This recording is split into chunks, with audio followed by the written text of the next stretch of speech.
Many of you may know Caleb from his previous endeavors and adventures on Twitter, now X. He has stepped aside a little bit, and he is now an official, somebody who does regulatory affairs at Visa, but he still has a lot of his work online. There's spreadsheets, and you may remember him also from his webpage Centralverse, so named after central banking, but a great collection of work. And so, Caleb, welcome to this live stream. Thanks, David. Good to see you. Happy to be doing this on Substack. Yeah, so we've had Caleb on the podcast, and again, many of you know him already. If you don't know him, here's a little taste of what he did in the past and why he's so awesome. So I went back through his Twitter, now X feed, and I found just a few examples of this. So he would collect data on all these maybe somewhat obscure but important data facts. So for example, he has a spreadsheet on every Fed official and whether they met the geography requirements. So, there's been some questions about, do governors truly represent the region that they represent? Do they come from there? He also has a spreadsheet on every 13.3 power that was invoked by the Fed. He has a spreadsheet on every Fed scandal. It's a very juicy one. So check that out. That's my I found that favorite. that's your favorite. Yeah. He also has a spreadsheet instantly on all the books in the Library of Congress written on the Federal Reserve. And what's cool is, Caleb, you break it down by like regular books and weird books. So probably a lot of conspiracy books out there as well. And interestingly, if you look at the data, you made a nice chart. You show like around Volcker period books begin to spike, and then of course after 2008. So really cool stuff. And Caleb also provides links to fascinating stories. He was the person through which I learned about the great Miami Fed heist of 2006. A bunch of money is being flown in from Latin America between getting off the plane and to the Fed. Big robbery took place. The Fed, the federal government, the local law enforcement, they had to track it down. It's like a movie. It's an amazing story. So I wouldn't have known that amazing story had it not been for my friends here. Caleb. So Caleb, thank you for joining us today. Of course. Yeah. No, you know what? It's funny that you are here, David, in your position, having earned it through study and your work and publishing papers and networking within the organizations and the think tank world and speaking on panels. And I just did it on I just did it on my armchair. It was just like, this is just cool stuff. Like, people were talking about really important things, like, whether the Fed should increase or decrease rates, and what inflation models were more accurate than others. And I was like, I wonder who was the Class C middle bank representative at the Federal Reserve Bank of Philadelphia in the 1940s. I was just looking up for all weird stuff. It's just Yeah. fun and interesting, and just throwing it up on Twitter, sharing it with people was just a really fun time. And your work was cited by journalists. I mean, it was important work. It wasn't just obscure, trivial stuff. It Yeah. was important stuff. I remember some of the diversity issues when they Yep. came up, they cited your work. Some of Yep. the scandal coverage, I think, also drew from your Yep. spreadsheets on that. So I will provide a link to some of this in the transcript. We will take this video when it's done and we will post it on Substack as a regular post. And in the transcript, I will add some links to some of the more amazing stuff that I found in terms of his past work. Now, Caleb, I brought you on because you do have this knowledge. And as you know, it's been a very amazing week. I mean, really, the Yes. past few months have been amazing. But just within this week, we had a FOMC meeting where we had a new governor, Stephen Moran, and he, as I understand it, sat only 2 seats down from Lisa Cook, who barely made it back in the building through the courts. And so I believe Michael Barr sat between them. So Michael Barr's mission impossible, so to accept, was to keep the peace between these two governors, one representing Trump and one being persecuted by Trump. So talking about awkward hallway conversation. So that was fascinating, also important because it speaks to the independence issues. We also had, a big rate cut, which a lot of people talked about, and I feel sorry for the Fed. Even put aside politics, the Fed has a real Sure. tricky job ahead of it. The labor market doesn't look robust, sticky inflation. We also know going forward we're going to have a new Fed chair. That's probably we're going to hear names soon. That's going to become important. Potentially new governors if Stephen Moran doesn't stick around. Potentially two new governors, at least one, maybe two. I believe the Fed's also going to be facing more fiscal pressures going forward, and this, in general, political pressure from the Trump administration. In fact, as we are recording this today, we found out that the Trump administration has pushed the Lisa Cook case up to the Supreme Court. So they're asking for the Supreme Court to rule quickly. So a lot of challenges ahead for the Fed. And you know a lot about the history of the Fed and some of the interesting things. Now, because of this, I decided to dig a little bit deeper into the actual Federal Reserve Act. I mean, I'll admit, unlike you, I have not read that act very closely. I know you have, but I was really surprised when I got into this bit of a law because it had this important section, Section 2. And as I got into it, there's a number of interesting things. I'll mention three. The third one is where you and I will take the rest of this conversation. Sure. But the first thing that I learned about Section 2 of the Federal Reserve Act is, in theory, the Federal Reserve can call on its member banks to help recapitalize the Federal Reserve. Now, it's not going to happen. The Fed has its own deferred asset. It has a way to deal with unrecognized losses and actual losses in its balance sheet. But in theory, and I learned this from Paul Kupiak at the AEI, the Fed could quit paying dividends out to bank. It could require the banks to pay the full capital that they're supposed to pay in. It's 6% of their capital. They've only paid 3%. The other 3% Right. can be called. Mind blown. I was Yeah. surprised. Like, wow, that's interesting. Now, I don't think they would think the banks probably be very upset. I also don't think it's necessarily fair because money market funds are also tapping into the Fed's balance sheet. Maybe if they're going to do this, maybe they should pay something as well. So it's a complicated mess, but nonetheless, it's a legal possibility. Other interesting thing, and our friend Stephen Kelly reminded me of this, Section 2 also says that the Fed, in its pursuit of the dual mandate, should be using monetary and credit aggregates, looking at money growth. Let me just read it here, just so I'm Yeah, not please. making this up. It says, quote, the Board of Governors of the Federal Reserve System and the Federal Open Market Committee shall maintain long-run growth of the monetary and credit aggregates commensurate with the economy's long-run potential to increase production so as to promote effectively the goals of maximum employment, stable prices, and moderate long-term interest rates. So if we follow the letter of the law, we should be a monetarist Fed or some Fed at least looking at it. We're not. So another interesting bit of history in there that we don't follow. But here's the one I'm going to talk about. And to me, this was really mind blowing. Fun. So I got in there, and you know what I'm going to say, but I learned that the Federal Reserve, the Board of Governors, to be precise, the Board of Governors can actually redraw, they can shut down, recreate the districts. Let me read this part to you. This is straight from the text. The districts thus created may be readjusted, and new districts may form from time to time by the Board of Governors of the Federal Reserve System, not to exceed 12 in all. Such districts shall be known as Federal Reserve districts and may be designated by number. So the Fed has the authority, at least the Board of Governors do, to actually redraw the map.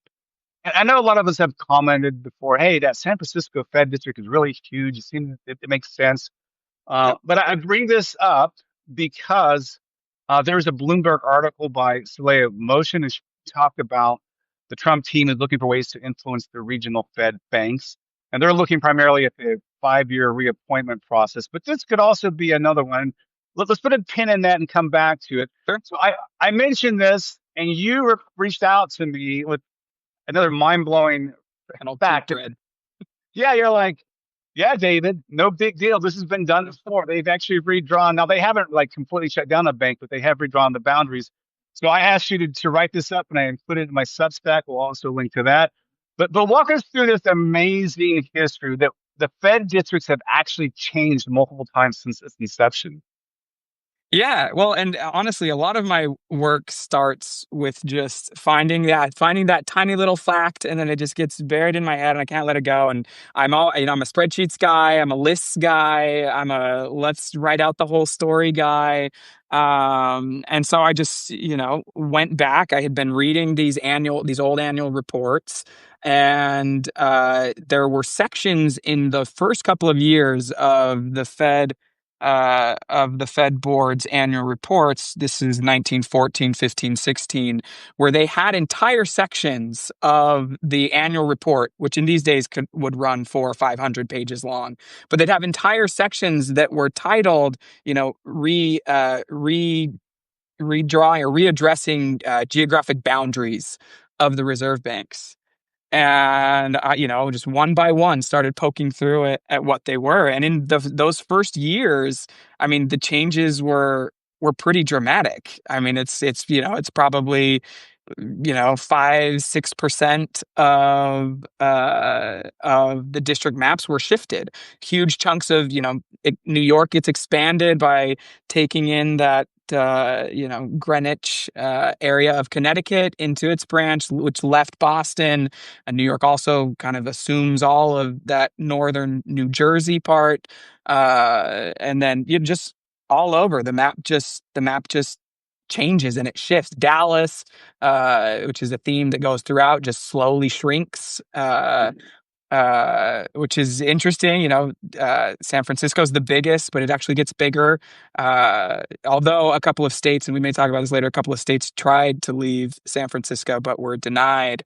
But maybe I can start there and then, just kind of answer any questions that you have, or we can go through them one by one as you'd like. But, the process for making the change starts from the member banks. So national banks or state chartered banks that elected to join the Federal Reserve System. They petition the Board of Governors. There are then it's almost like a normal proceeding where a formal petition is submitted. The supporting documents are submitted, which include surveys of the collection of banks that were there, that are part of the petition. Live hearings are held at the Board of Governors building in Washington, which is right now is that they're housed in the Treasury at the time. And then there's no evidence of this that I saw in the first couple of years, but as early as 1926, when Albuquerque, and this was actually one of the ones that I didn't include on the maps that I showed, but Albuquerque, all the banks in the two counties around Albuquerque, New Mexico, end up moving from Kansas City to Dallas. So there is a small growth there in Dallas. The one time that Dallas grew. Um, uh, but the board notes explicitly that they went through that process, petitions, hearings, but then they reached out to the reserve banks of Kansas City and Dallas to see if they opposed. As a lot of things in the relationship between the Board of Governors and the reserve banks, a lot of it happens on a collegial basis, or as on a polite basis, not on a legally required basis. But they reach out to those reserve banks to get permission or to see if they had any complaints, and both reserve banks thought that was fine that Albuquerque make that move. And so then once that happens, then there's a gathering of the governors who vote and either thumbs up it or thumbs down it. And there were a lot of thumbs up, and there were, which I've noted on the maps. And there were a lot of thumbs down too, a lot where the board decided no. We don't have as much information about the whys as I would like. And I joke in the piece that, there's a book to be had here that I think would be very fun, which is just or at least an 80-page academic treatise Yeah. on why this happened and where it came from. But that's kind of the process. That's how these changes is made, and the changes go from the very first 1914 up until we have evidence that there was a change in 1986. But we don't know. At least I don't know what that change was in the board's annual report in 1988.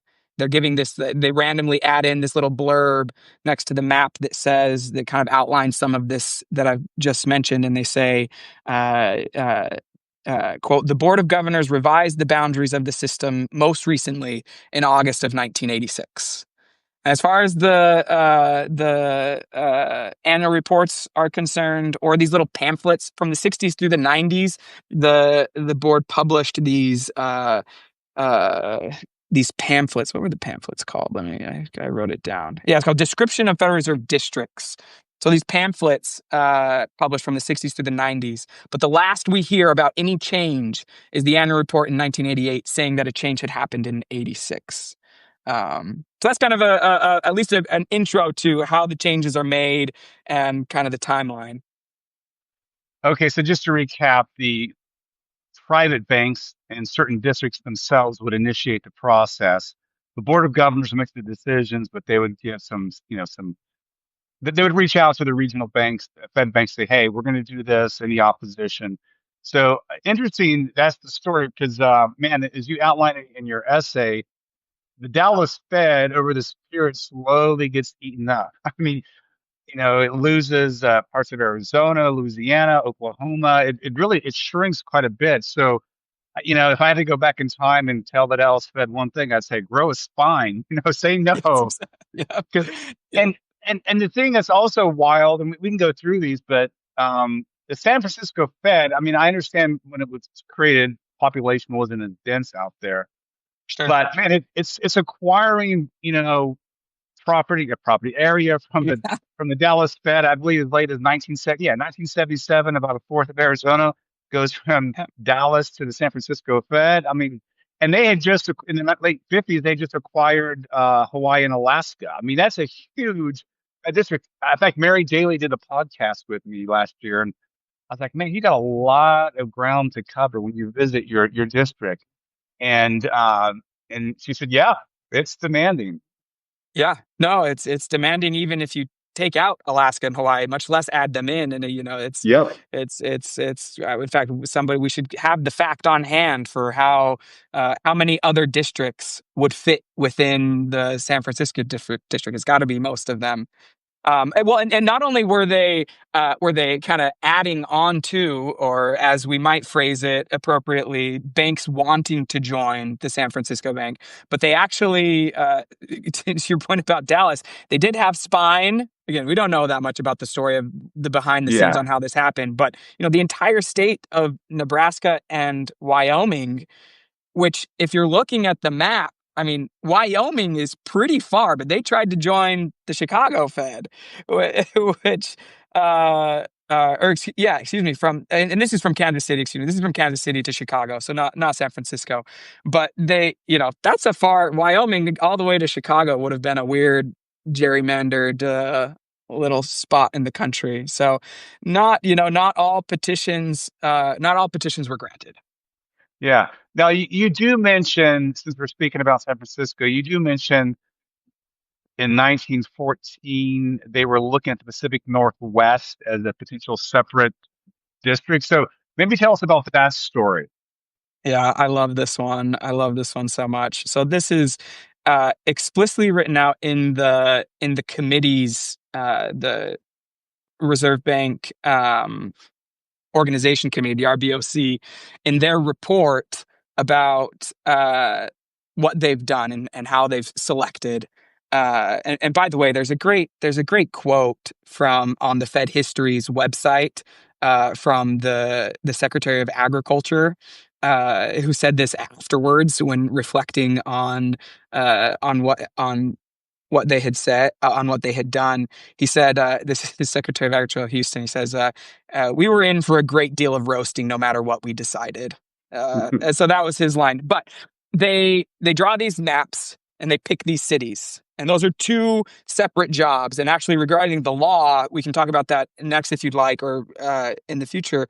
Those are two different acts, and whether or not, like the law on whether or not the Fed can now go back and redo stuff is different for those two things, drawing the boundaries versus planting the headquarters. But in the original report, they do make one specific call out to one region, which they call the states of Idaho, Washington, and Oregon. And they say were impressed with the growth and development of those states. And they basically say, we'd love to have given you a district. So you can see they're already seeing the map and realizing Yeah. even though population maybe is sparser out west than it still doesn't justify this giant space. But there simply wasn't enough capital. There was a $4 million dollar minimum capital plus surplus requirement that had to be within the boundary of each of the what became 12 districts, and those three states didn't have that. You were talking about the 3 and the 6%. The 6% of all of the member banks in that area wouldn't cross that 4 million. And this is another thing that's fun. they end that comment in their letter by saying, you know, come back in a couple of years, and once you cross that threshold, and we can, and as they say, make an application made to Congress, and they can grant the necessary authority. And so it's just that reminder that although we are very cautious in today's world, and by today I mean the last, I guess, 40 years, since the late 70s, early 80s, we're very cautious about amending the Federal Reserve Act. Right, we've done it a few times, especially in the kind of supervision area, and then we did a few things along the edges regarding governance and stuff in the Dodd-Frank legislation, which was the post-global financial crisis, Great Recession legislation. But even there, we were very cautious, very, very cautious. And that's just very different than it was, 115 years ago, as these were just getting off the ground. One other fun section in those old Reserve Bank or those old Board of Governors annual reports was there would also be two sections related to legislative amendments to the Federal Reserve Act. One section would list all of the legislation that had amended the Federal Reserve Act. So that was another project that I did, another spreadsheet where I listed every single amendment to the Federal Reserve Act, which there's been over 400, mostly minor and not important. Um, uh, but another section that I liked even more, it was even more juicy and interesting, and I wish they'd continue this, is that they had a wish list of the ways that the board hoped that Congress would amend the act. So they were explicitly laying out in their annual report, hey, these are the changes you've made, and these are the changes we wish you would make. And so they'd give a wish list, and then they'd update it the next year and said, from our list of 10 requests, you granted 3 of them. These are 7 still, and here are 2 more, and we actually took these other 3 off. And so it was just this I mean, these annual reports are just way more open than we are today, in a way that kind of runs counter to the traditional narrative history of the Fed being a story of a very closed institution to slowly expanding, whether by volunteering or force, or volunteering so they wouldn't have to be forced. Like, that's the traditional story of Fed Yeah. transparency. But man, if you want to see like what the board is thinking in those early days, you just have to open up their official reports, and they're just laying it all out there. There's just a sense of this is something new and it's not set in stone. So I'm sadly, as far as I know, to close the loop on the Pacific Northwest question, I'm not aware that they ever tried. I'd Okay. love to go back into that. We have financial statistics on banks going that far back, so I'd love to go in and see at what year did they tip over into that, crossing that $4 million capital plus surplus threshold, and look into the local newspapers and archives and see if they ever did. There's also a ton of Freedom of Information Act stuff that could and should be done here. And if you don't mind, if you kind of, sorry for Sure. monologuing so long. The No. way I ended this, the Substack piece that I suggested that I write for you, which I loved doing, it was just really fun. Was add in just turn it a little bit into an op-ed, and that was just asked that the Fed itself publish this stuff. Like, they Yeah. go back into their records and just put it out there for the record. Did Oregon banks ever get together and petition to join? It may come from San Francisco, it may come from the board. What are the changes that have happened? What happened in '86, which we don't know? Was it just that some border county changed its size and therefore it was moved 3 streets from the east to the west, and that affected only one bank? Possibly, it could be that small. But so much of not just Fed talk, but our world today is just so heavy. It's so heavy, and there are real problems and there are real issues. But some of the fun of this governance stuff and this Fed history stuff is just, it's just interesting for its own sake. There are political angles that we could take, and we can talk about those if you want. But there's also just something fun about being able to map out how this weird institution has changed in the last 100 years. Yeah, I want to get to the law in just a minute, Yeah, but one observation: sure. the fact that these boundaries are drawn sometimes across a state. So a good Right. example is Mississippi. The northern half is in the St. Louis district, the bottom half is in Atlanta. there's a study that was done, I mean, several studies that use it as a natural experiment because it's the same state Yeah, laws, same yeah, culture. So it kind of says, look, everything else is kind of held constant. And in the 1920s, really up until the Federal Reserve was reorganized in the early 30s, these regional banks effectively set monetary policy in their own districts using the that's right. discount rate. And it's so fascinating that the Atlanta Fed was, I believe, the Atlanta Fed was a little bit easier on monetary policy than St. Louis. I believe that was the order. And they showed banks some below that line in the southern part of Mississippi did better early on in the Great Depression than the ones above it. So really, pretty cool natural experiments. Although that's not the motivation for drawing lines. But let's go to the law because I'm going to circle back. And you Sure. mentioned there's two different things. So there's one law that's one part of the law that talks about where the boundaries are. One about the actual cities. Walk us through those two distinctions. Sure, sure. And maybe just the origin of the distinction is partly in the law itself, but most of what I'll say is related to the an opinion on the law written by the Attorney General of the United States on the Fed's request. And this was related to the I can't remember if this was a 19 I think this was a 1914 the 1914 request when the boundaries were drawn and the cities selected, a lot of towns that didn't get selected were very angry. Just like when Amazon did their big HQ2 Yeah. split, a lot of states put a lot of effort into states and cities explicitly put a lot of effort and money into petitioning to get their cities selected. So the stakes felt like they were high, and Baltimore and Pittsburgh in particular were very angry. Of all the groups, they felt like they had been slighted by Baltimore. Richmond was chosen instead of Baltimore, and Cleveland was chosen instead of Pittsburgh. So Baltimore and Pittsburgh were particularly peeved.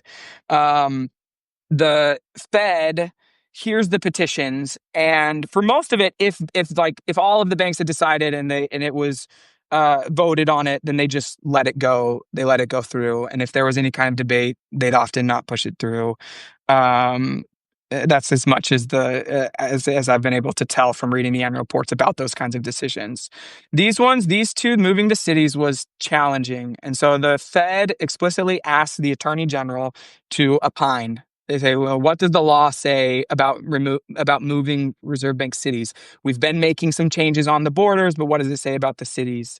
And the Attorney General's opinion, which the Fed then publishes, uh, effectively says the law doesn't explicitly say that they can move cities. It says that they can add and remove, but it doesn't say excuse me, they can add or take away, but it doesn't say that they can move them.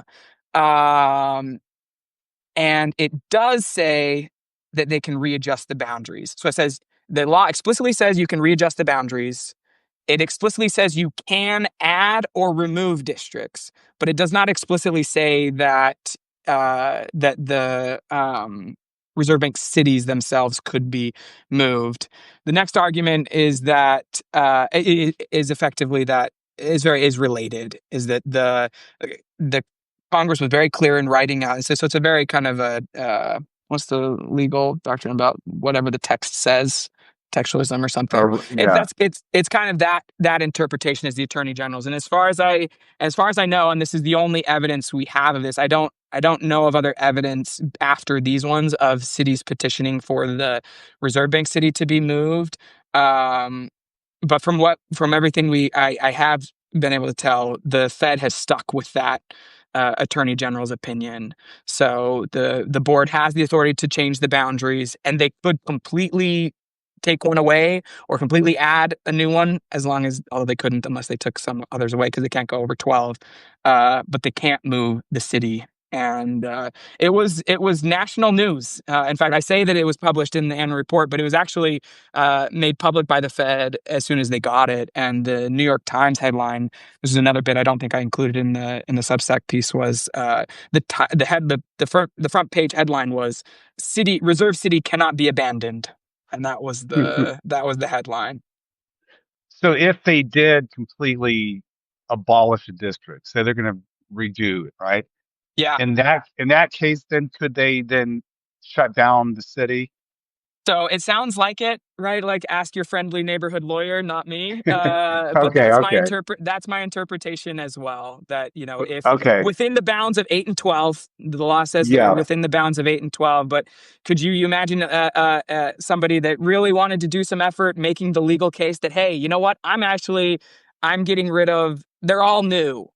I'm going from 12, but then I got rid of all of them, and I'm going to get 8 new yeah, ones, or even 12 new ones, and they're going to be all different. That's probably a legal argument that you could make. yeah. So you'd have to get rid of one of the like if you wanted to solve the West problem, right? Like you some states, a Pacific Northwest Fed district, you can maybe add Montana, Wyoming, but then you'd have to Mhm. shut down one somewhere else that you thought could be maybe one could be absorbed in. Let's see here. I want to go with the Boston Fed gets absorbed into New York or something. They would That's right. hate that. They would hate that. Philadelphia is a particularly Yeah. small district. Yeah. Yeah. Okay. It's possible, which is There, fascinating. yes, lawyers are creative, and there are certainly creative ways that you could do it. Up to this point, it hasn't been tried since that original Baltimore and Pittsburgh attempt. From what And I know. and that's a nice segue back to the current political situation. We could also Yeah, say, up until now, presidents haven't done what President Trump has done with, that's trying to right. fire governors. So I guess my question is this something you could see, a determined president using? I mean, again, we've mentioned how there's been discussion in the news. Saleha Motion, her reporting is about the reappointment of every 5 years the presidents. Yeah, yeah, She covers Treasury. I think she has, close contacts with Secretary Bessent. So when she reports on this, I think we take it seriously.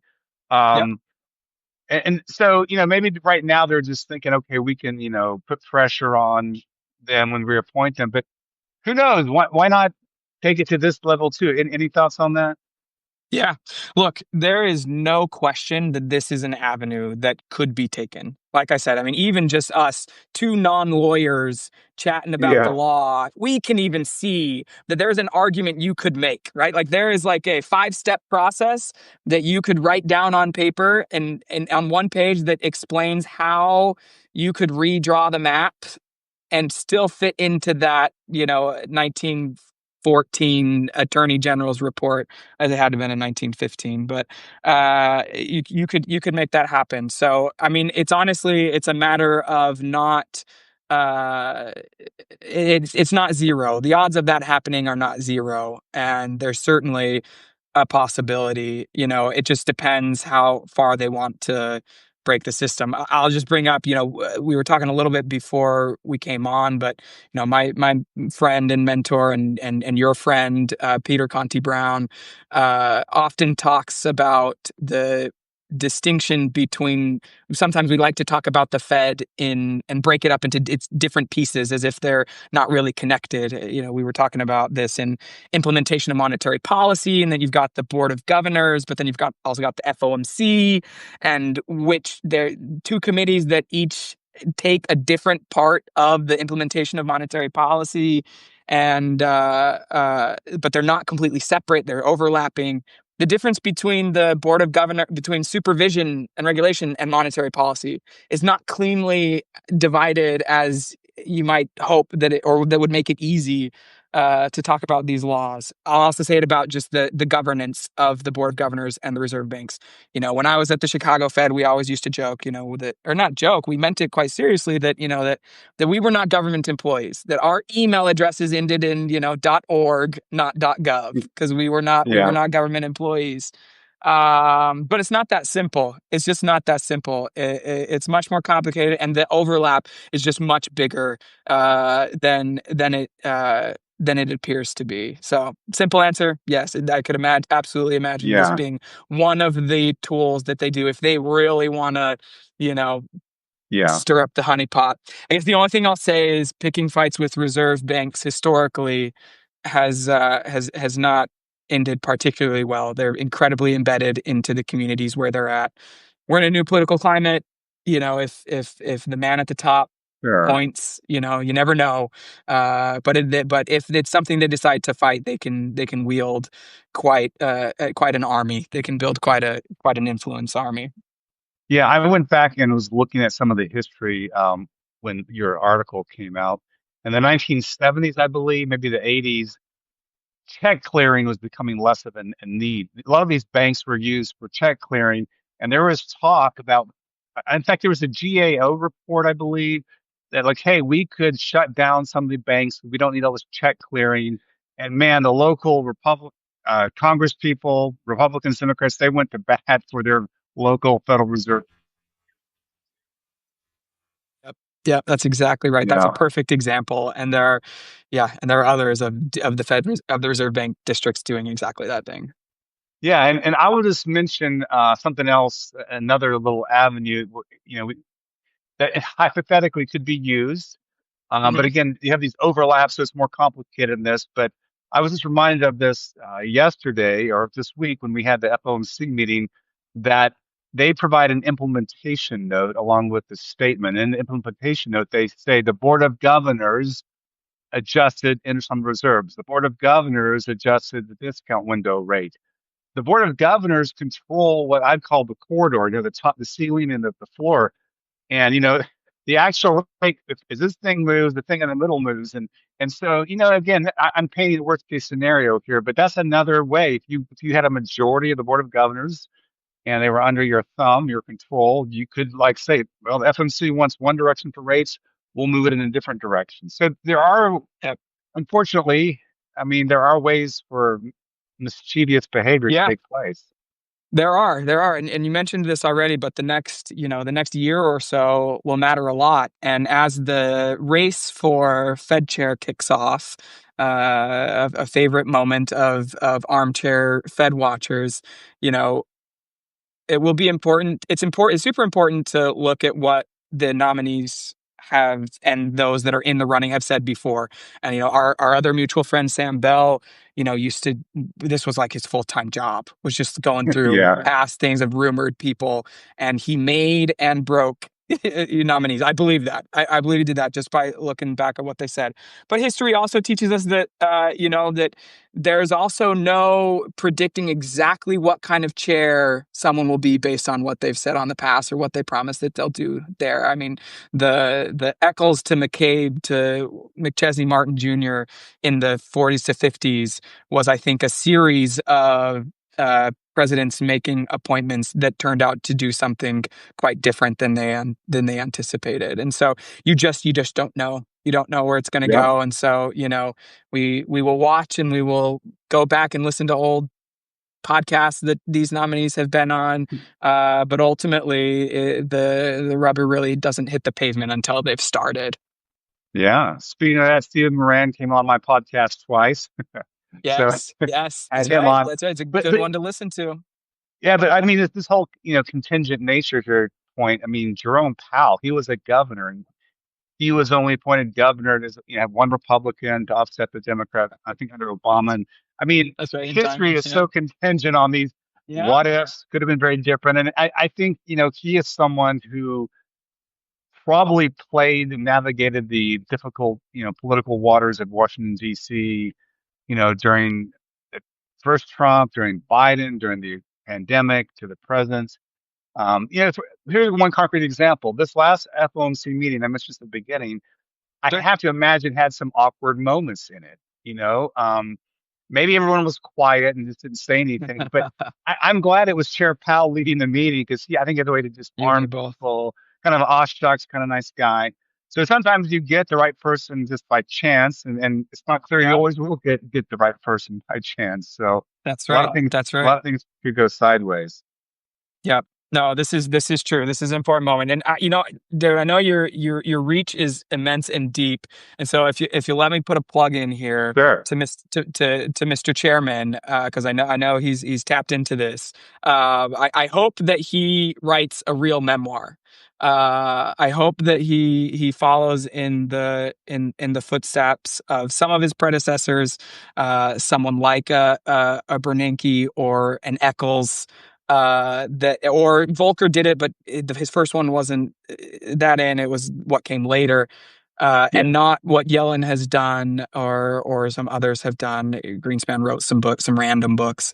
I hope that Powell does write a first person narrative of his experience, not because we as the broader public will take absolutely everything that he says at absolute face value, because that's not how memoirs work.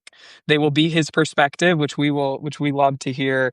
But I hope he does. And if I can plug a ghostwriter while I'm here, J.R. Moringer, who did Andre Agassi's, Phil Knight, the Nike guy, and Prince Harry's. Like, if that, like if could wish life into existence, he would wish that Powell writes a kick-ass memoir, Ghost, written by J.R. Moringer. So that's the way I want to drop that.